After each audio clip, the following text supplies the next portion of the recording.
La religión no se puede separar de las guerras. No hay guerra sin una causa religiosa. Pero permítame empezar con Pete Hegseth. Rezando por el Armagedón. Lleva tatuado kafir en árabe en el brazo. Los evangélicos se ven a sí mismos como una extensión de las cruzadas. Miren el subtítulo. Para las élites occidentales, los que están en el poder, al tratar con el mundo islámico, no lo tratan como a humanos, como a una civilización, como a personas con derechos. No, es el resto. No son más que animales. En la retórica de Trump, cuando le preguntaron, hace unos días, le preguntaron sobre bombardear la infraestructura de Irán y dijo muy sencillamente, no son más que animales. Esta guerra de Irán, algunas la presentan como la guerra de Epstein. La segregación es bíblica. Todo el mundo debería estar militarizado en esta nación. Somos los talibanes cristianos. Todo esto son citas de pastores y de activistas.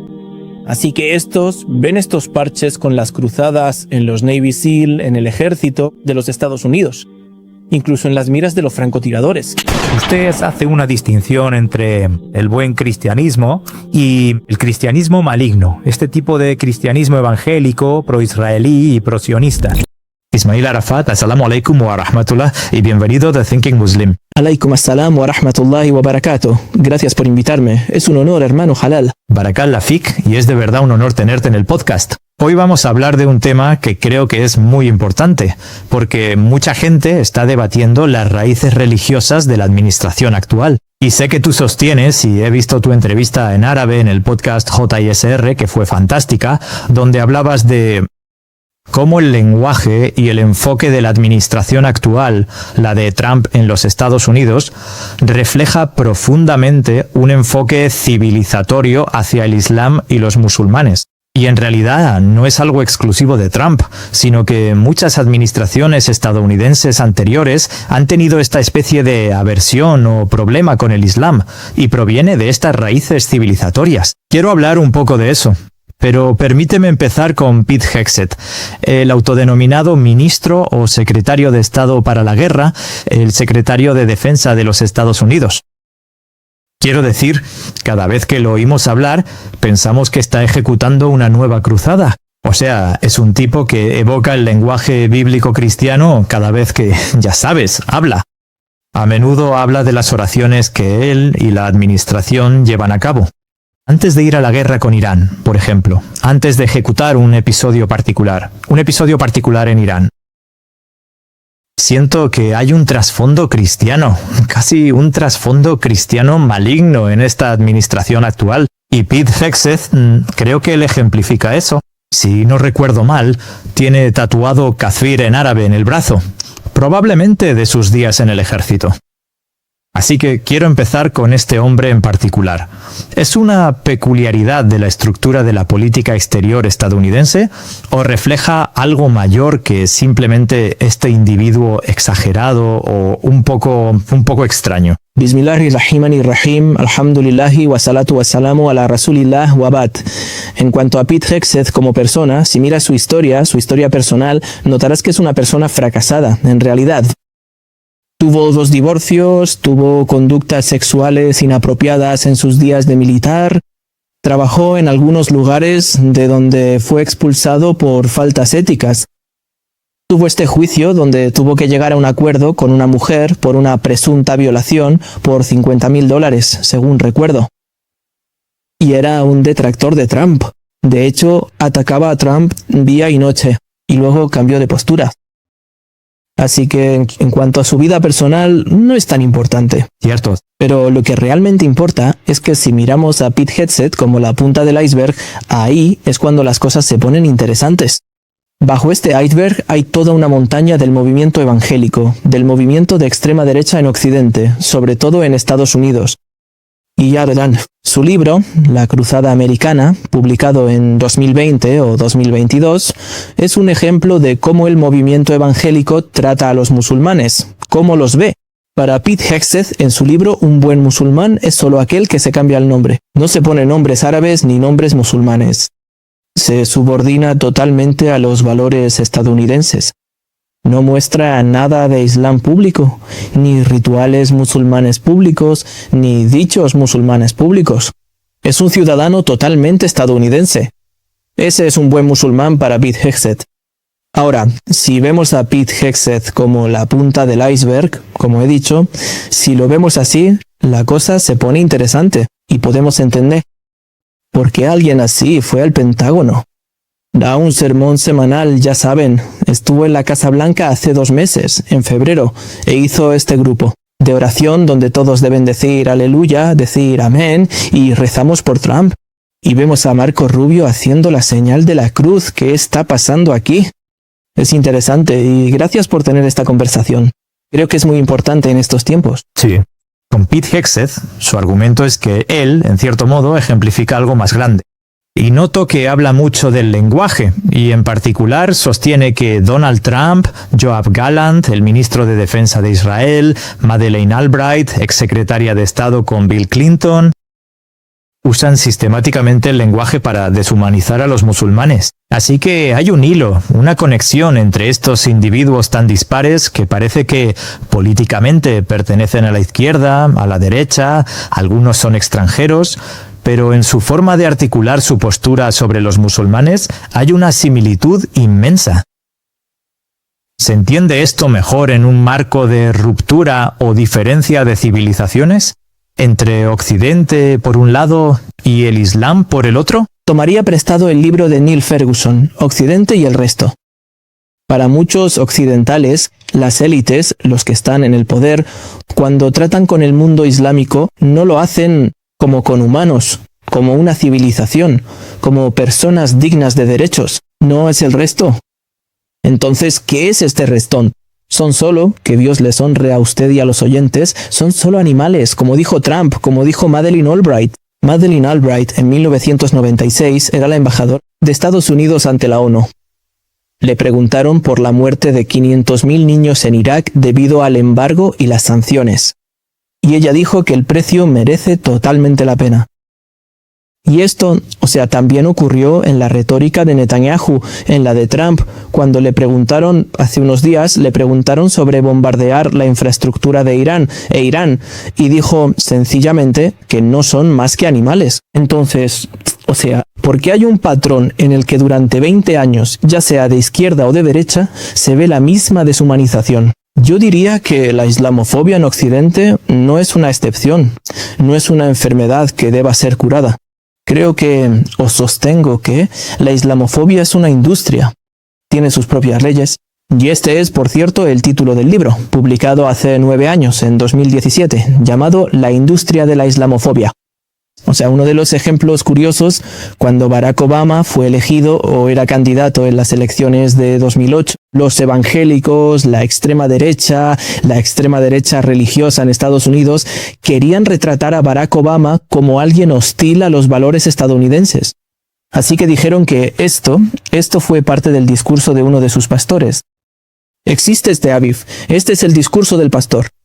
Hay un hadith que dice que la hora, Asá, Yaum al-Qiyama, el día del juicio, no llegará, no vendrá, no sucederá en Dunya, en el mundo, a menos que el sol salga por el oeste.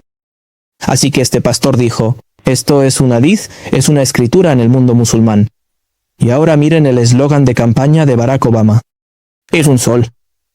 Y así es como podemos interpretar este aviso. Él es el sol del oeste, por lo que destruirá la civilización y los valores occidentales. Así que cuando miras la industria de la islamofobia, notas que hay intereses de las élites. Hay estructuras de poder interesadas en preservar esta hostilidad hacia el Islam. Ya seas de izquierda o de derecha, está ahí y es políticamente activa.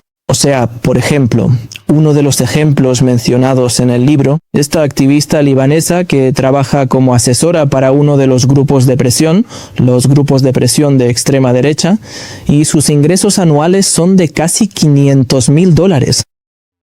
Así que cuando alguien así vienes y dices, no, es que no conoce el Islam, ya sabes, tenemos que reconocer que hacerle da'wah. Aquí esto no se trata de da'wah. Se trata de personas que conocen bien el Islam y luchan contra él, no porque lo ignoren, sino porque lo conocen. Y saben que el Islam desafía el poder, desafía la influencia, desafía sus estructuras de élite. Y esta guerra de Irán, algunos la retratan como la guerra de Epstein. Así que Netanyahu está provocando, chantajeando a Trump con los archivos de Epstein. y por eso está librando una guerra contra Irán. Contra Irán. Lo que digo es que esta monstruosización del otro, o la deshumanización del mundo musulmán, es una industria. Hay un libro de un académico francés llamado La fabricación del ennemi, la fabricación del enemigo. Es árabe, es una traducción al árabe. Pone un subtítulo: Cómo matar con la conciencia tranquila. Así que para que los israelíes y la extrema derecha apoyen el genocidio y la matanza de bebés y de inocentes en el mundo de Oriente Medio, necesitan deshumanizarnos para poder seguir con sus matanzas, seguir con su genocidio sin consecuencias. O sea, al menos consecuencias morales. Y supongo que tu punto es que esa deshumanización proviene de una infraestructura de tipo descivilizatoria más profunda que existe, y que está incrustada en las élites occidentales en particular, si no en las sociedades occidentales. Pero quiero retomar el punto que mencionas sobre la izquierda y la derecha, porque claro, no sé, los musulmanes que viven en Occidente pueden encontrar que a veces la izquierda es mucho más aceptable, o aceptan a los musulmanes más de lo que, digamos, la derecha los acepta. Y así, por definición, la derecha. Especialmente hoy, Pete Hegseth, Donald Trump, ya sabes, estos son de derechas. Ya sabes, pertenecen a una tendencia evangélica dentro de la sociedad estadounidense que tiene esta especie de animadversión hacia el Islam. Pero ya sabes, el ala izquierda es mucho más abierta y liberal y, ya sabes, a veces progresista. Pero por tu respuesta, tu argumento es que, ya sabes, no hay una diferencia real entre la izquierda y la derecha cuando se trata de una especie de enemistad hacia los musulmanes y el Islam. Quiero decir, explica eso, por favor. Cuando hablamos de Occidente tratando con el resto, es diferente a cuando hablamos de las políticas internas de Occidente. Sí. Bueno, hay diferencias en políticas internas entre la izquierda y la derecha, en impuestos, en armas, en políticas sobre sanidad, etc. Pero cuando se trata del mundo islámico, en la región de Oriente Medio para ser específicos, yo diría que la izquierda no es diferente de la derecha. Y para dar dos ejemplos muy claros, el primero es Biden. Así que el Biden del genocidio, o Joe el del genocidio, apoyó incondicionalmente el genocidio de Gaza. Y es un demócrata, un izquierdista, un progresista, como sea que lo llamen. Antes de él, anteriormente, de 2008 a 2016, Barack Obama, que fue presentado en algunos círculos académicos, o sea, intelectuales, como el presidente progresista, como el presidente inocente que estaba, ya sabes, ayudando a Estados Unidos a defender sus valores humanistas. Bueno, Barack Obama, según un libro llamado El complejo de asesinatos, publicado en 2016, es quien fomentó los ataques con drones en los mundos musulmanes. Cientos de personas, civiles, niños, mujeres, murieron debido a su programa de drones. Barack Obama presenció 2 guerras en Gaza y no hizo nada. Barack Obama es quien bombardeó en varios incidentes. Hubo varios incidentes en los que se lanzaron bombas estadounidenses sobre Libia, sobre Yemen y Somalia, en Siria, en Irak, y murieron personas inocentes, cientos de personas inocentes. Así que eso es lo que Obama está haciendo. Y por ejemplo, podrías decir, vale, pero esto es, ya sabes, política, son cosas militares, es luchar contra los extremistas, etc. Bueno, Barack Obama presenció 2 golpes militares en la región y no hizo nada. Ya. ¿Sabes? Si no fue dar luz verde a los generales del golpe, a los generales militares del golpe. Así que cuando hablo de Obama, no hablo de un izquierdista normal. No, él es la cumbre de la izquierda. Ya sabes, es el mejor, el ejemplo de los demócratas. Y yo diría que en lo que respecta a la región de Oriente Medio, no hay, una diferencia de fondo. Hay algunas diferencias de política, cómo nos tratan, cómo llevan estas políticas, cómo, implementan algunas políticas, pero la misma visión siempre está ahí, Occidente y el resto. Salam alaikum, soy Mazen Mukhtar, director ejecutivo de Beitul Mal. El pueblo del Líbano ha presenciado una guerra civil devastadora, una explosión portuaria horrible, un declive económico paralizante y ahora están bajo un ataque intenso. En el lapso de unas pocas semanas, más de 1 millón de personas han sido desplazadas y más de 1000 han muerto. Una población que ya estaba empobrecida está luchando por sobrevivir. Los hospitales sobrecargados están luchando por responder. En sus propias palabras, el pueblo del Líbano se siente impotente. Pero la esperanza no se ha perdido. En tiempos de crisis debemos unirnos para ayudar a los que sufren. En tiempos de oscuridad nuestra compasión puede brillar. Baitul Mal ha estado sobre el terreno en el Líbano, movilizando ayuda como asistencia alimentaria, agua limpia, servicios de respuesta de emergencia y apoyo médico a través de nuestras clínicas de salud móviles. Pero hay que hacer más. Si pudieras ayudar aunque fuera una sola persona a obtener la comida, las medicinas y la esperanza que necesitan durante su momento más difícil, ¿lo harías? Tu generosidad puede marcar la diferencia en el Líbano y en todo el mundo. Convierte tu compasión en esperanza. Por favor, visita btml.us/thinkingmuslim para donar ahora. ¿Llegarías a decir que las cruzadas nunca terminaron en lo que respecta a la política exterior occidental y el mundo musulmán? Bueno, Pet existe. Lo que mencionaste, a quien mencionaste al principio del episodio, el título de su libro era La Cruzada Estadounidense. Así que los evangélicos se ven a sí mismos como una extensión de las cruzadas. No lo decimos nosotros, o sea, no es Ismail, no es el hermano Jalal. Ellos mismos se ven como una extensión de las cruzadas. Así que, por ejemplo, tenemos hay un libro llamado No Snowflake for Avalanche. Es un antiguo oficial militar de los Estados Unidos, y observa cómo en cada base militar estadounidense dentro de los Estados Unidos o en el extranjero existe esta oficina llamada Unión de Oficiales o Oficiales Cristianos Unidos, algo así. Así que lo que esta oficina presenta o ofrece es la militarización de la religión dentro del ejército de los Estados Unidos. Sí. Toman a gente normal, les enseñan la Biblia, les enseñan cómo la Biblia te hace un buen soldado, cómo los enemigos son malos, cómo los enemigos son, ya sabes, Amalek, como se menciona en la Torá o en su Torá, y este estudio bíblico te convierte en un guerrero sagrado. Sí. ¿Ves estos parches con las cruzadas en ellos, en los Navy SEALs, en la fuerza del ejército de Estados Unidos, incluso en las miras de los francotiradores y en las armas? Imprimen en ellas versículos bíblicos. Así que imagina cuando apuntas a alguien a quien estás matando, a un musulmán a quien estás matando, y ves el versículo, o sea, este componente religioso de matar al musulmán es muy relevante. En este caso, lo que yo sostendría es que ellos mismos ven las acciones militares occidentales en Oriente Medio como una extensión de las cruzadas. Yo sostendría eso, sí. Cerco. ¿Y cómo sabemos eso? Como ya sabes, podría haber un argumento para decir que lo que realmente está en juego aquí es un tipo diferente de cultura hacia el mundo musulmán. El mundo musulmán posee hoy en día cantidades extremas de riqueza en petróleo. Ya sabes, tenemos grandes recursos. Estamos estratégicamente en una posición muy importante. Las cruzadas eran esta enemistad de antaño. Mucho ha cambiado en Occidente desde entonces, ya sabes, la Ilustración y varias otras tendencias ideológicas que han eliminado en cierto modo el elemento religioso.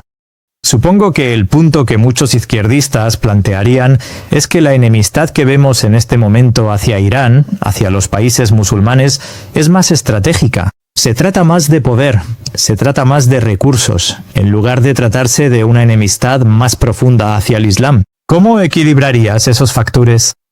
Esta es una muy buena pregunta, y subhanallah, antes de mirar a Occidente para analizar esta cuestión, podemos mirar primero la sira, la biografía del profeta Mahoma, la paz sea con él. Sí. Por ejemplo, cuando miramos las Ghazawats, las batallas del profeta Mahoma, la paz sea con él, no vemos este factor puramente religioso en juego en las Ghazawat, en las batallas. Vemos factores económicos en las batallas, vemos factores políticos, vemos incluso el aseguramiento de las rutas comerciales. O sea, por ejemplo, daré 3 ejemplos. Para Badr, la batalla de Badr en el 2.º año de la Égira. Sí. Incluso cuando era niño, cuando hablábamos de Badr tiene factores económicos estratégicos en juego, asegurando las rutas comerciales de Al-Madina, de Yatrib en aquel entonces, abriendo camino para que los musulmanes fueran al Levante a comerciar allí y, es decir, hacer que los Quraysh vean a los musulmanes como una potencia económica. Así que eso fue lo que pasó en Badr. Sí, hay un factor religioso. Por supuesto que hay un factor religioso. Siempre está ahí. Pero los factores económicos y los factores políticos se apoyan en esta fuerza religiosa, en este factor religioso, ¿cierto? Así que, por ejemplo, esto es Khaybar. Amr al-Asad, después de Uhud, después de la batalla de Uhud, en el tercer año de la Égira, el segundo día de la Ghazwa, ya sabes, lo que pasó en Al-Uhud es que los musulmanes sufrieron una derrota de una forma u otra. Al día siguiente, el profeta Mohammed, la paz sea con él, ordenó a todos los que fueron a Uhud salir en otra expedición militar. Y la gente, es decir, se preguntaba, ¿por qué deberíamos hacer eso? Pero el profeta Mohammed, la paz sea con él, lo dijo, así que debíamos seguirle. Y no hubo batalla en Amr al-Asad. Solo fue el ejército y los Quraysh los vieron, pero no hubo enfrentamiento. Entonces, ¿qué pasó allí? Estudiamos en las batallas del profeta Mahoma, la paz sea con él, que esto fue un equilibrio estratégico de terror, si podemos llamarlo así. Así que los Quraysh, cuando vieron la derrota de los musulmanes, pensaron que ahora, ¿vale? Son débiles, son frágiles, podemos atacarlos en Medina ahora. Así que no, el profeta Mahoma organizó. El ejército partió, incluso sus heridas no habían sanado aún, y fueron a una expedición solo para demostrar que seguimos aquí. Somos fuertes y somos capaces de defendernos e incluso de atacar al enemigo. ¿Fue esto religioso, político o militar? Es la religión construyéndose sobre, y los factores económicos se construyen sobre este factor. Otro ejemplo es Khaybar. Khaybar ocurrió después de la batalla de Khaybar, tras el pacto de Al-Hudaybiyah, tras el acuerdo de Hudaybiyah en el 7º u 8º año de la Égira. El pacto ocurrió en el 6º año. Lo que pasó es que Khaybar era el centro de la conspiración de la gente del libro, de los judíos en Medina en aquel momento, y ahora el momento de emprender una guerra contra ellos. Ellos, es decir, tramaron varias conspiraciones contra la sociedad de Medina. Así que lo que pasó es que hubo beneficios económicos. Es decir, no podemos describir cuántos fueron los beneficios económicos de esa guerra.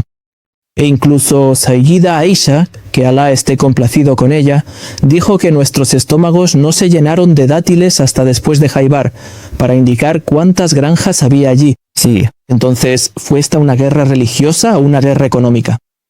Nunca lo es inseparable. Así que la religión juega este papel de factor cohesivo entre factores políticos, económicos, estratégicos y el hilo unificador. La base, el núcleo de todo esto es la religión. La religión no, ya sabes, existe, como algunos académicos o algunas personas imaginan, en el vacío. Es algo puramente abstracto, fuera de la historia, y la gente apela a estos ideales platónicos, y no es así, o sea, la religión es una pieza en la vida cotidiana. Y el profeta Mahoma, la paz sea con él, incluso cuando se le preguntó a Sayyidina Aisha cuál era su moral, su ética, su akhlaq, ella respondió, su ética era el Corán. Kana julujuj al Corán. Así que el Corán ejemplificado en Mahoma, la paz sea con él. En su vida, en su ética, en lo que hacía con la gente. Esto es lo que hizo de la religión un factor de cohesión. Y por eso en el FIQH islámico no hablamos de las guerras solo desde un lado estratégico y militante. Hablamos del botín de guerra. Hay mucha, numerosa jurisprudencia sobre lo que es haram, lo que es halal, qué debemos hacer con esto, qué hacer con el botín, y esto es económico. Entonces, ¿es esto económico o religioso? Siempre está integrado. La religión no puede separarse de las guerras. No hay guerra sin una causa religiosa. Y no hay guerra, en casos muy raros, donde haya fuerzas religiosas puramente abstractas en juego. Siempre es una combinación de todos estos factores. Ahora bien, ¿hasta qué punto es la religión una fuerza de cohesión en Occidente? Quiero decir, ya sabes, la religiosidad está en declive. Ya sabes, desde la Ilustración hemos tenido una especie de periodo de laicismo donde la religión fue eliminada estructuralmente de los asuntos de Estado. En algunas sociedades europeas ahora, sobre todo en los países nórdicos, pero incluso en Gran Bretaña, de donde vengo, la religión decae año tras año. Como un fenómeno personal en la vida de cada uno, ya sabes, la cantidad de personas que son ateas o agnósticas aumenta año tras año.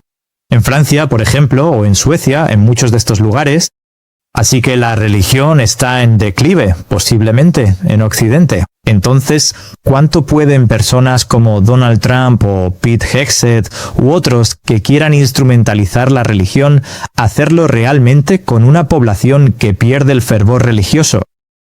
Es una buena pregunta, y podemos relacionarla con lo que dije antes. Que Pete Hegseth y fiasco de Donald Trump, o sea, lo que está pasando allí, es solo la punta del iceberg. Cierto. Lo que ocurre es que durante quizá 50 años, los últimos 50 años, la derecha religiosa, sobre todo en Estados Unidos, hablaré solo del panorama estadounidense, la derecha religiosa estaba en auge. Así que, les daré algunos ejemplos. O un ejemplo. Tomemos un ejemplo. Por ejemplo, existía este programa llamado Teen Mania. ¿Y qué es esto de Teen Mania? Era un programa de los 90 en el que un teleevangelista llamado John no sé qué, no recuerdo bien su nombre, estableció 3 pasos para militarizar a la juventud cristiana o estadounidense en general. Primero, organizaba conciertos masivos llamados Acquire the Fire, conciertos enormes, juegos de fuego, ya sabes, teatro, estadios y 60 eventos al año. Y esto requiere mucha financiación, al final de cada evento, cuando la gente terminaba de actuar y con esa emoción intensa y felicidad, bajaba una cruz blanca. Ahora arrepintámonos ante Jesús, debemos entregarnos al Salvador, etcétera, etcétera. Y la gente lloraba, la gente decía, y él los movilizaba en el siguiente paso. Bien, todos, si se arrepienten ahora, vayan a esa caseta y apúntense a una expedición misionera. Hablamos de niños de 12, 13 o 14 años. Así que iría a Bolivia, lo enviaría a él o a ella a Bolivia, a Brasil, a Argentina, a África, donde podría, predicar sobre Jesús y hacer que la gente crea en Jesús y en el Salvador, etc. Esto es durante 2 meses en verano. Cuando regresa, les dice, bien, ya han hecho este programa de verano, ahora toca una educación totalmente nueva. Así que vayan a la academia que hemos establecido en Texas. No recuerdo su nombre, por desgracia. Se trata de una universidad de 3 o 4 años en la que te militarizan por completo. Eres un defensor cristiano militarizado de Occidente. Haces entrenamiento militar, vas a campamentos de instrucción, tienes enseñanzas de las Escrituras, ensayos de las Escrituras, ceremonias, oraciones, y te conviertes en un soldado de Jesús. Por supuesto, todo esto se canaliza, en lo que respecta a Oriente Medio, hacia el sionismo cristiano, donde, por ejemplo, FUFI, Cristianos Unidos por Israel, envía gente a Israel para viajes y visitas históricas y turísticas. Ya sabes, aquí es donde vendrá Jesús. Aquí es donde Moisés hizo tal cosa. Aquí es donde el Nuevo Testamento fue revelado a tal. Aquí es donde Juan estuvo, ven. Y así tienes estos viajes turísticos a Israel. Tienes lo que se llama la balaga. Retórica. Sí. Así que su retórica, la de esos jóvenes, cuando crecen, su retórica se vuelve muy, muy extrema. Si miras la retórica de esos extremistas de la extrema derecha occidental, dirás que simplemente son los yihadistas de Occidente. Y tengo algunas citas aquí. Por ejemplo, algunos dicen que le den a la democracia, al diablo con ella. Yo estoy con Jesucristo. No quiero que todo el mundo vote. Solo el 10% de la gente debería votar. No sigo al Estado de Estados Unidos, sigo a la Biblia. Toda autoridad fuera del reino de Jesús es una autoridad ilegal, incluso si es el gobierno de Estados Unidos. Dios es lo primero, luego nuestro país es lo segundo. La emancipación no es bíblica. Esto es de los años 80 y 90. La gente sigue diciendo que la segregación es bíblica. Todo el mundo debería estar militarizado en esta nación. Todas estas son citas de pastores y de activistas. Somos los talibanes cristianos. Estos son algunos de sus dichos. Se han creado 2 naciones para glorificar a Dios, Israel y Estados Unidos. Y bendeciré a quien bendiga a Israel. Ya saben, esta famosa cita. Esa gente, esa extrema derecha, no son, ya saben, un margen de la sociedad. Ahora se les considera entre 1/4 y 1/3 del bloque electoral en Estados Unidos. Tienen campos de entrenamiento, campamentos de verano, sesiones, ejercicios, lo tienen todo. Y es algo triste ver a musulmanes que no saben nada de esta extrema derecha, ya sabes, y ven a Pete Hegseth como una excepción. No, es un lunático y dejará el gabinete pronto, y ya está. No. Incluso si Trump, incluso si Netanyahu, incluso si Pete Hegseth, Ben-Gvir, Smotrich, si toda esta gente muere hoy, el movimiento de extrema derecha, la extrema derecha religiosa de Israel y de los Estados Unidos, está cobrando fuerza. Incluso tengo leí esta cita hace unos días, donde alguien decía: tenemos más religión ahora de la que había en la historia de los Estados Unidos en los últimos 100 años. Así que la religión está volviendo. Y cuando la religión para la extrema derecha, por cierto, muchos ahí ven que no hay esperanza de reformar las instituciones de Estados Unidos. Ya sabes, el sistema es muy firme. Es algo inquebrantable. Así que lo que debemos hacer es crear nuestro propio sistema educativo, cristiano, bíblico, evangélico, y deberíamos enviar a nuestros hijos allí. Así que vi algunos de sus talleres y sesiones. Niños de tan solo 7, 8, 9 años van a estas escuelas. Se les enseña que el pueblo israelí es mejor que nosotros los cristianos. Debemos ayudarlos. Y el cambio, ya sabes, unos 50 centavos o 25 centavos o $1 estadounidense. Los ponen en caja, y dicen: donad a Israel, donad a los cristianos en Israel, donad a los judíos. Los judíos son el pueblo elegido de Dios. Bendito quien los bendiga y maldito quien los maldiga. Y ya aquí, cuando hablamos de religión, no podemos ignorar el credo del Armagedón. El Armagedón. Hay este documental, hay muchos libros, pero los documentales son algo fáciles de ver, llamado Rezando por el Armagedón. Cómo la derecha cristiana está movilizando a la gente, al pueblo cristiano, convenciéndoles de que el fin de los días llegará pronto. Y para que Jesús regrese, debemos apoyar a Israel incondicionalmente. Entonces, ¿qué pasa con los evangélicos en Belén? ¿Qué pasa con los cristianos? No, es que no se les ve. A la derecha cristiana no se les ve. Así que yo diría que no. La religión está presente, es fuerte y, por desgracia, me entristece decirlo, pero deberíamos aprender una cosa o dos de ellos. Quiero decir, ¿haces una distinción entre el buen cristianismo y el cristianismo maligno? Ya sabes, este tipo de cristianismo evangélico, pro-Israel, pro-sionista. Quiero decir, ya sabes, tienes en la derecha estadounidense, tienes, ya sabes, podcasters, Candace Owens y, ya sabes, Tucker Carlson y otros que dirían: mira, somos cristianos, pero estamos en contra del genocidio. Y parece que ese movimiento del cristianismo está creciendo. Puede que no sea mayoritario ahora, pero sigue creciendo. Ya sabes. Y la idea es que, ya sabes, el cristianismo no permite la matanza masiva de escolares en Irán como hicieron, y no les importó. ¿Haces tú esa distinción? ¿Cómo ves que eso encaja en tu comprensión de este tipo de espíritu cruzado? Sí, estoy totalmente de acuerdo en que no podemos tratarlo como un solo bloque. Incluso históricamente, por ejemplo, los católicos la mayor parte del tiempo, si no todo el tiempo, no apoyaron este Estado sionista o movimiento sionista antes de ser un Estado.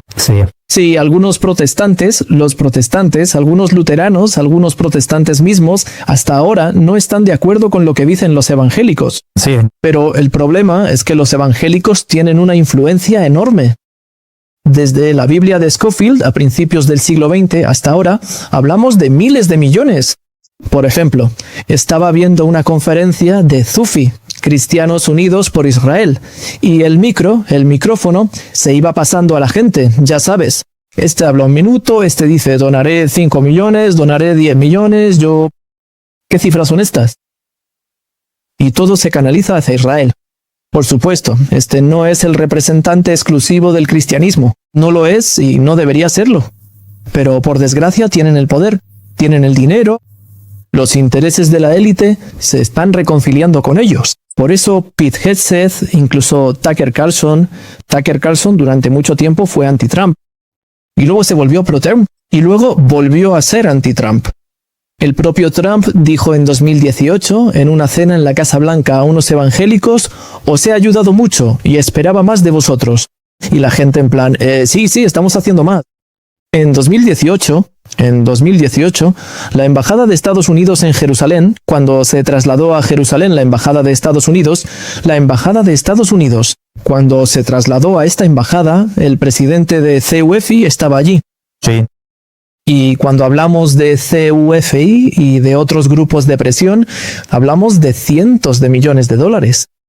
Un pastor, no recuerdo su nombre, es muy conocido en el movimiento evangélico.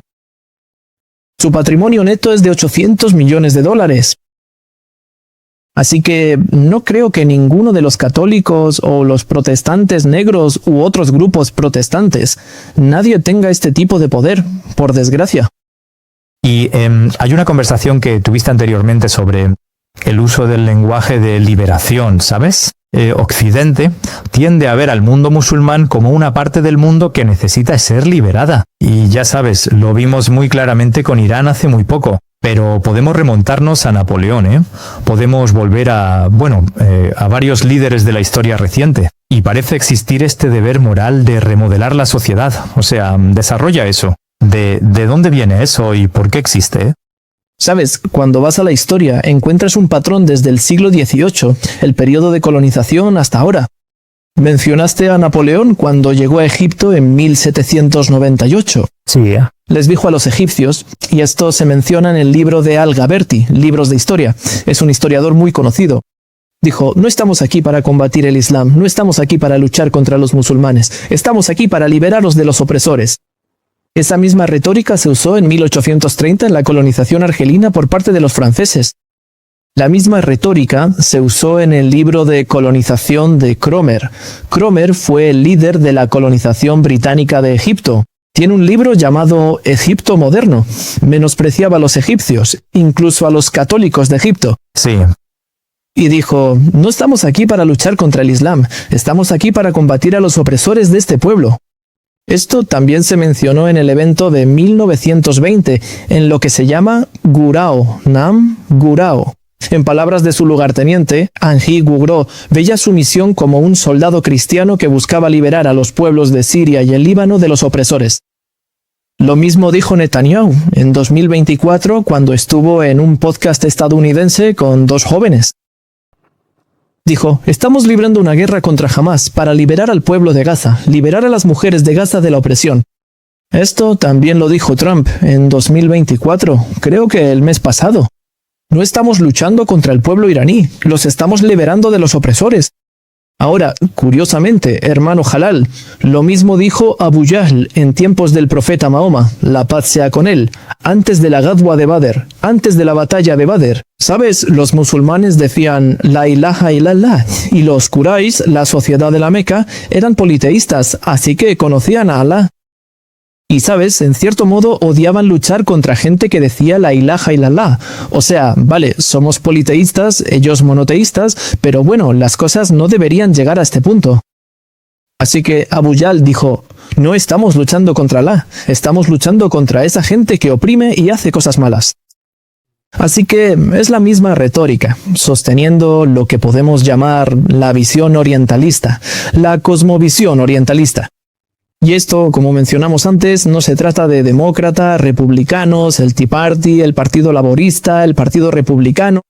Es una visión occidental, Occidente y el resto. Y por eso, en 2021, un activista estadounidense, o sea, de extrema derecha, publicó un libro llamado Defensores de Occidente. Y hablaba de las cruzadas, de los héroes de las cruzadas. Y en la mismísima primera página esperarías una introducción que hablara de la historia. No habla de nada en la introducción. Las primeras palabras del libro son: ¿por qué? Los cristianos, o sea, los evangélicos, deben combatir el Islam. Porque según él dicen Kul hu Allahu ahad. Citó la sura entera, la sura Al-Ikhlas. Kul hu Allahu ahad, Allah es uno y ya conoces la sura. Pues esta es la razón por la que dice que debemos luchar contra él. Luchemos contra el Jun. ¿Por qué? Porque son monoteístas. Así que no es nada nuevo. Es la misma retórica, el mismo credo, la misma doctrina. Cuando vas a Occidente, al tratar con los musulmanes, notas el patrón. Así que no hay ruptura. Es decir, las cruzadas que se libraron hace muchos siglos y los líderes occidentales de hoy que luchan contra musulmanes en países musulmanes y permiten que Israel cometa su horrible genocidio, ¿lo ves como parte de la misma trayectoria? Sí, y a veces lo llamamos Habl Muawiyah, la cuerda de Muawiyah. A veces se afloja, a veces se tensa, pero siempre es esta visión orientalista a través de las cruzadas, del periodo de colonización, del periodo moderno. Siempre son estas visiones orientalistas. Debemos liberar a los musulmanes, civilizar la región, debemos ayudar. ¿Conoces a Oprah Winfrey? En 2001, Oprah es de izquierdas, progresista, demócrata. Se la presentaba como el sello distintivo del movimiento progresista estadounidense. En 2001, para justificar la cruzada estadounidense, como la llamó Bush, como la llamó George Bush, la cruzada estadounidense, Pues, para justificar la cruzada en Afganistán, trajo a esta mujer estadounidense, a esta mujer afgana. Era una activista de derechos civiles en Afganistán y volvió a Estados Unidos. Llevaba puesto este burka, este niqab. Y fueron a uno de los lugares públicos de Nueva York. Oprah se puso de pie y sostuvo el micrófono. Estamos aquí para liberar a la mujer afgana. Estamos aquí para civilizar a esta mujer afgana. Y le quitó el burka y todo el mundo vitoreaba y aplaudía. ¡Bien! Bueno, eres de izquierdas. O sea, deberías tratar las cosas, con una perspectiva diferente. Como digo, cuando se trata del mundo musulmán, es Occidente contra el resto. Sí, eso es muy interesante. Entonces, Israel. Quiero decir, ¿cómo entendemos la importancia de Israel en este tipo de relación entre Occidente y el mundo musulmán? ¿Hay algo teológico? Has hablado de la superposición religiosa entre evangélicos y sionistas, ¿verdad? Ya hemos hecho programas sobre esto antes, pero ¿hasta qué punto la historia de Israel está arraigada en este odio, o este rechazo, o esta aversión hacia el Islam? Si vemos a Israel como una base militar avanzada para los intereses de los Estados Unidos en la región, lo entenderemos todo. Por ejemplo, cuando vimos los vídeos de este genocidio en los que varios soldados israelíes mencionaban siempre a Amalek. Amalek, desde la perspectiva de la Torá, son aquellos que estaban en la tierra de Israel o en la tierra palestina. Y tenían que ser aniquilados por completo. Mujeres, niños, hombres, todo el pueblo. Tienen que ser erradicados totalmente de la región. Eso es lo que estaba ocurriendo con la retórica en Gaza. Los soldados israelíes tenían esa visión de Amalek sobre la gente de Gaza. Y ya sabes, vemos a soldados con la kipá detonando edificios diciendo: esto es por Amalek, esto es por Amalek, esto es lo que le pasará a Amalek. ¿Por qué Netanyahu, en noviembre de 2023, se dirigió así a los soldados? Dijo, y cito textualmente: «Sois la continuación de la estirpe de héroes que no temieron y nunca retrocedieron. Josué bin Nun, el rey David, Bar Kokhba, empuñaron la espada de protección por la supervivencia eterna de Israel, y vosotros seguís sus pasos». Es una retórica religiosa usada en Israel, y es evidente, no hace falta aportar pruebas de ello. Curiosamente, hubo un informe, creo que de Haaretz en 2025, que comparaba a Ben Gurión, presentado como de izquierdas en Israel, con los discursos de Benjamín Netanyahu. Decía que las citas de la Torá en los discursos de Ben Gurión eran del 80%. El 80% de los discursos de Ben Gurión, el laico, el de izquierdas, etc., eran el 80%, mientras que Netanyahu solo llegaba al 58%. Y había muchas otras citas. Entender esto, el papel de la religión en Israel, nos hace ver la peligrosa amenaza que supone hoy la sociedad israelí para la región. Hubo otra encuesta en 2025 que decía que el 93% de los creyentes israelíes cree necesario aniquilar a Amalek, a los amalecitas. El 93% de los religiosos. La gente en Israel cree que los palestinos y todos los que los apoyan deberían ser borrados por completo de la región. Ahora bien, para alguien que no entiende o subestima el papel de la religión en Israel o en el panorama político en general, diría: no, Estos son fanáticos, son personas extremistas, y lo son. Pero de la misma manera debemos lidiar con ellos, no ignorarlos. Porque ignorar el hecho de que esta entidad, este Estado, quiere que todos en la región se subordinen a él, ignorar este hecho te hará subordinarte. ¿Sabes? Cuando alguien marcha hacia ti con una espada y tú sigues esperando, no, deberías considerar cómo debería defenderme. Lamentablemente, algunas personas son más, ¿cómo se dice? Más papistas que el Papa. Ya sabes, así que tienen eso de, no, debemos mirar las cosas de manera objetiva, no de manera subjetiva. Y objetivamente, la religión está jugando un papel principal en Israel, así como el movimiento evangélico de Estados Unidos. ¿Puedo preguntarte sobre esa idea del tipo Amalek? Quiero decir, ya sabes, hemos visto a líderes israelíes como Netanyahu usar este lenguaje incendiario para deshumanizar a los palestinos y, en última instancia, cometer su genocidio. Y por supuesto, ya sabes, Donald Trump se hizo eco de eso cuando llamó animales a los iraníes. Así que vemos eso en todos los ámbitos de la sociedad occidental. Pero a menudo se oye a propagandistas de Occidente que miran a los musulmanes que supuestamente usan versículos coránicos para hacer algo muy parecido. Puedo preguntarte, para que conste, tenemos muchos espectadores no musulmanes en nuestro programa. ¿Tienen algún equivalente en el Islam? Ya sabes, ellos pueden tener esta idea de Amalek, donde, ya sabes, pueden deshumanizar a los palestinos y a los musulmanes en general. O sea, ¿cuál es la perspectiva musulmana sobre los no musulmanes? Desde una perspectiva coránica, desde una perspectiva del hadith. ¿Cómo abordamos, ya sabes, el vivir con y, en última instancia, estar cerca o no de los no musulmanes con los que interactuamos? ¿Recuerdas a lo que llamamos en la historia islámica los jaríes? Así que los jaríes son estas personas que son muy devotas, ya sabes, en la adoración y al hacer el salat, al hacer el zakat, y el profeta Mahoma. Perdón, ¿como extremos en sí? Exacto. Y son muy, no sé, ultra religiosos, ¿no? De extrema derecha, no había derecha ni izquierda en ese momento. Entonces, hay personas que siempre malinterpretan las escrituras, explotan algunas escrituras para cometer crímenes. Por supuesto, ha estado en la historia del Islam y siempre lo estará. Incluso, no estamos hablando solo de no musulmanes, que es algo que no es mi área de especialización. Hay mucha gente que puede hablar de ello mejor que yo.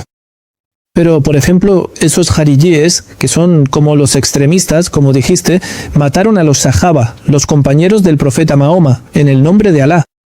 Así que está este jarí llamado Nafi ibn al-Adrak, y estaba luchando contra Ali ibn Abi Talib, que Alá esté complacido con él y la paz sea con él. Entonces Nafi, Ali ibn Abi Talib le preguntaba, ¿por qué luchas contra nosotros? Y le dijiste algunas cosas. Así que Ali ibn Abi Talib le dijo un verso, le citó un verso de la sura Al-Kahf. قُلْ هَلْ نُنَبِّئُكُمْ بِالْأَخْسَرِينَ أَعْمَالًا الَّذِينَ ضَلَّ سَعْيُهُمْ فِي الْحَيَاةِ الدُّنْيَا وَهُمْ يَحْسَبُونَ أَنَّهُمْ يُحْسِنُونَ صُنْعًا. Lo que significa que las personas más engañadas son aquellas que realizan buenas acciones mientras están, o que están realizando malas acciones mientras piensan que están haciendo buenas obras. Nazir respondió, ese eres tú. Y esto es algo, ¿quién podría decirle eso al cuarto califa, al primo de Mahoma? La paz y las bendiciones de Alá sean con él. Es decir, algo que no es imaginable o inimaginable, pero se ha dicho. Y usó estas escrituras, es decir, algunos de los jaríes incluso. Algunos sahabas, compañeros del profeta Mahoma, la paz sea con él, les dijeron que eran kufar. Abdullah ibn Masud, uno de los jefes de los ulemas de los Sahaba, les dijo, ¿por qué se separan de los compañeros del profeta y forman su propio grupo? Él dijo, ¿por qué no, acatáis las leyes de Alá? Y ellos, mencionaron algunas leyes. Y él les dijo, es decir, lo estáis malinterpretando. Y ellos regresaron con él. Así que este tipo de malentendidos de las escrituras, explotándolas por razones políticas o económicas, o siempre está ahí. Entonces, creo que hay mejores personas que yo que dijeron que pueden, decirnos cómo los musulmanes deben tratar a la gente. Y los musulmanes han tratado a la gente en los 14 siglos del Islam como, gente normal. Pues, ya sabes, no había tensiones, no había grandes batallas, es orgánico, es natural. Cuando llegó Occidente y tuvo a este grupo minoritario al que apoyó y al que convirtió en élite en el periodo poscolonial, ahí es cuando los problemas empezaron a ocurrir de verdad. Es decir, sí, así que justo decir que en el Corán sí hablamos de la enemistad que algunos de dentro de los otros grupos religiosos o los incrédulos muestran hacia el Islam. Y a veces olvidamos eso. O sea, ¿cómo me explicas eso? O sea, ¿cuál es el contexto en el que hablamos de este tipo de enemistad perpetua que existe entre los incrédulos o al menos algunas personas de entre los incrédulos y los musulmanes? yo diría que cuando tratamos con muchas de las escrituras del Corán sobre las batallas, las guerras, sobre cómo debemos tratar a la gente del libro, siempre, a veces, se refiere a la gente del libro como una entidad política que está librando una guerra contra el Islam. Es entonces cuando, de verdad, las cosas deberían, interpretarse en este marco. Así que, por ejemplo, está esta famosa aleya, la yanyakum Allahu anil ladina lam yuqatilukum fid dini wa lam yukhrijukum min diyarikum an tabarruhum wa tuqsitu ilayhim. Así que quien no haya luchado contra musulmanes ni hecho nada malo, ya está. O sea, debes hacer bir. Bir es como hacer el bien, ¿de acuerdo? Y justicia. Y hay varios casos en el Islam donde cristianos y judíos estaban, ya sabes, ocupando puestos de poder, asesorando a algunas personas, incluso en mi línea de interés, en mi interés de investigación, o sea, leo a muchos. Isaac ibn Imran, uno de los médicos más famosos del mundo árabe, era cristiano o judío, no lo recuerdo, así que es normal, de nuevo, es algo orgánico.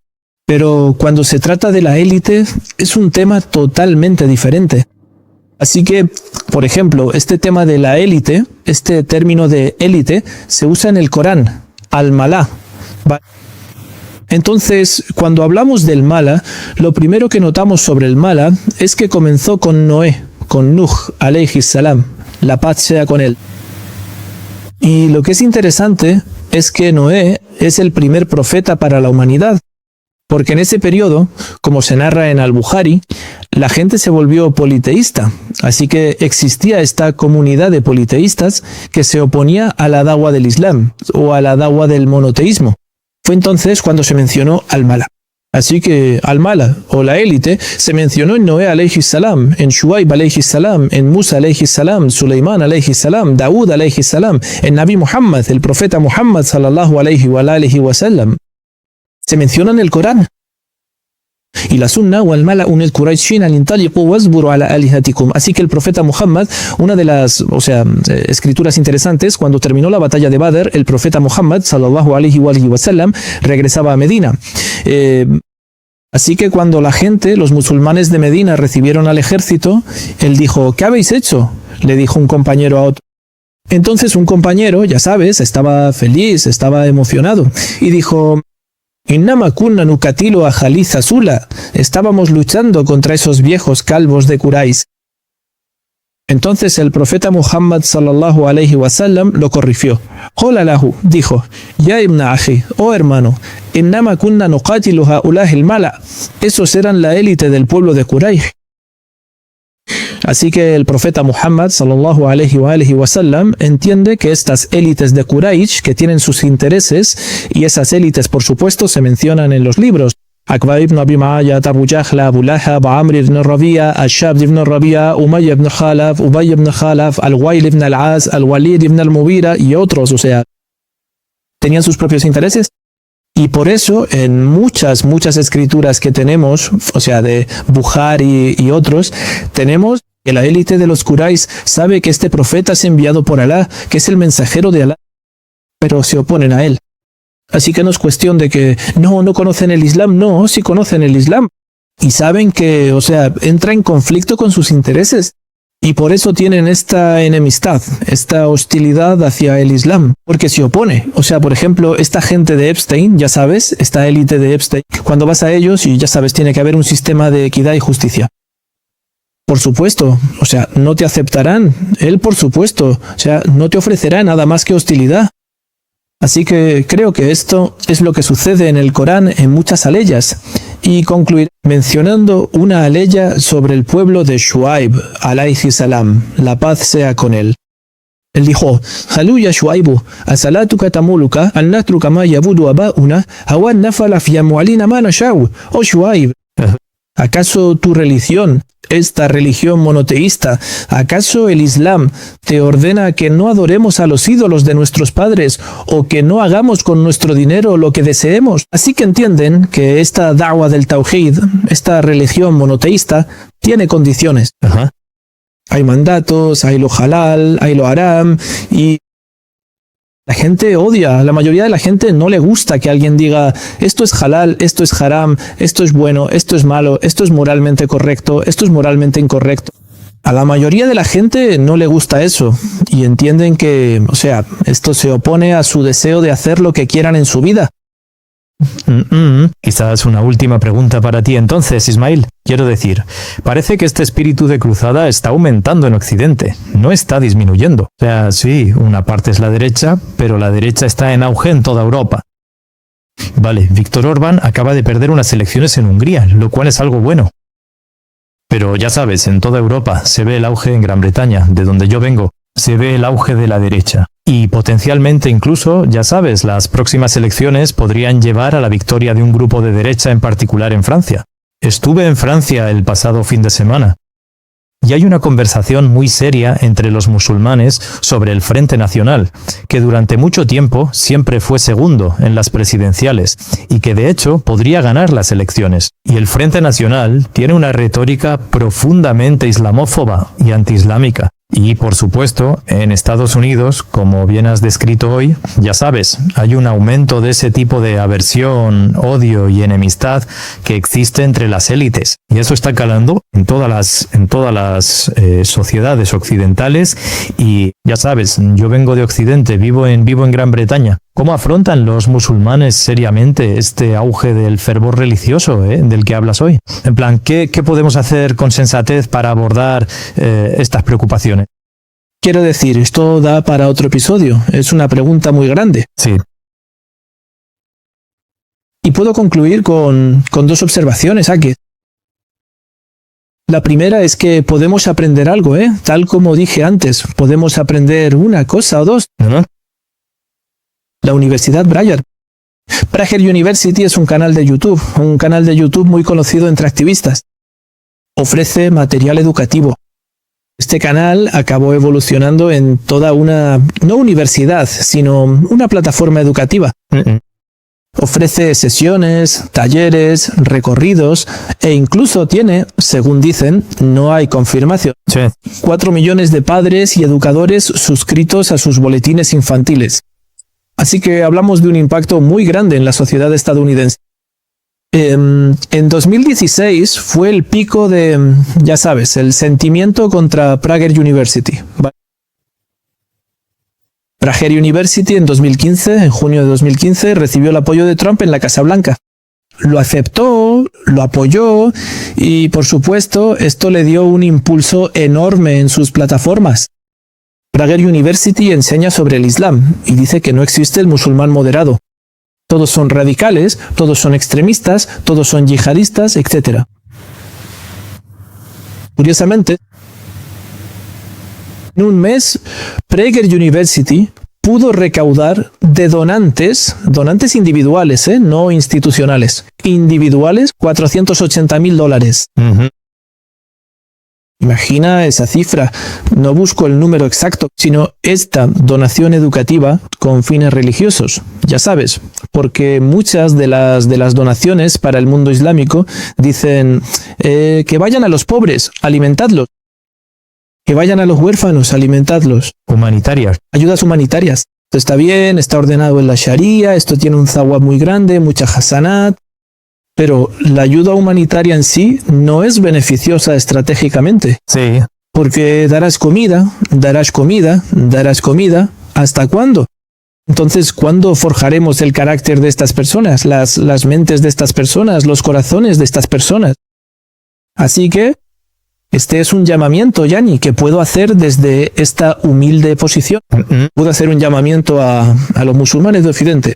Donaciones a las iniciativas musulmanas en este sentido educativo. Yahi, hermano halal, nos esforzamos por encontrar una plataforma educativa para niños. Nos esforzamos. Si vas a la sociedad estadounidense, cientos, y a la sociedad israelí también, cientos de escuelas religiosas. Puedes ir a esta, puedes hacer esto. Si un musulmán hiciera una escuela religiosa en la región de Oriente Medio, ya ni son perseguidos, son arrestados. Ya ni conocemos las circunstancias. Pero este es un mensaje que podemos transmitir en este podcast. Y el otro es que, hermanos y hermanas, no esperéis nada de Occidente cuando se trata del resto. Así que, por ejemplo, Joe Biden, el genocida. En 2019, según recuerdo, ya sabes, en 2019 no hubo 7 de octubre, no hubo Hamas, no hubo etcétera.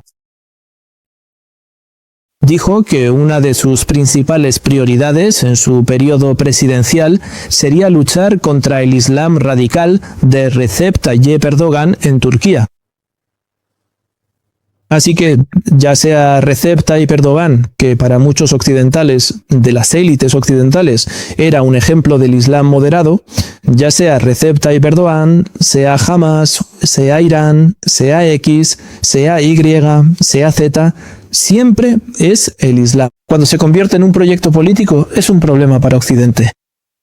Así que, vale, hay varios beneficios de la izquierda, ya sabes. Algunas personas, Yanni, forman algunas coaliciones electorales presidenciales. Pero cuando se trata de Occidente y el resto, no espero que nada cambie, Yanni. Como mencioné, creo que la misma visión orientalista que comenzó en el siglo XII, desde las cruzadas hasta el periodo colonial, hasta nuestros días, cuando se trata de Occidente, para tratar con el resto siempre es la seguridad de Israel, el decreto Begin, que es que a nadie en la región se le permite poseer armas nucleares excepto el Israel. Cuando se trata de esto, no hay izquierda ni derecha, hay Occidente y hay Oriente Medio. Ismail Arafat, Hazakarair, realmente ha sido una conversación fascinante. Gracias por tu tiempo hoy. Gracias por invitarme y espero que Allah Azza wa Jal acepte nuestras obras y acepte de los espectadores lo que han escuchado. Assalamu alaikum. Ahora habéis llegado al final de este programa, y el hecho de que os hayáis quedado hasta el final me dice que realmente creéis en nuestro trabajo. Por favor, considerad hacer una donación puntual o haceros miembros visitando thinkingmuslim.com/membership. Ahora, vuestras contribuciones os dan acceso exclusivo entre bastidores y la capacidad de hacer preguntas a nuestros invitados y llamadas mensuales. Conmigo mismo, mi equipo y nuestros invitados como Sami Hamdi. Jazakallah khair y tenednos presentes en vuestras dudas.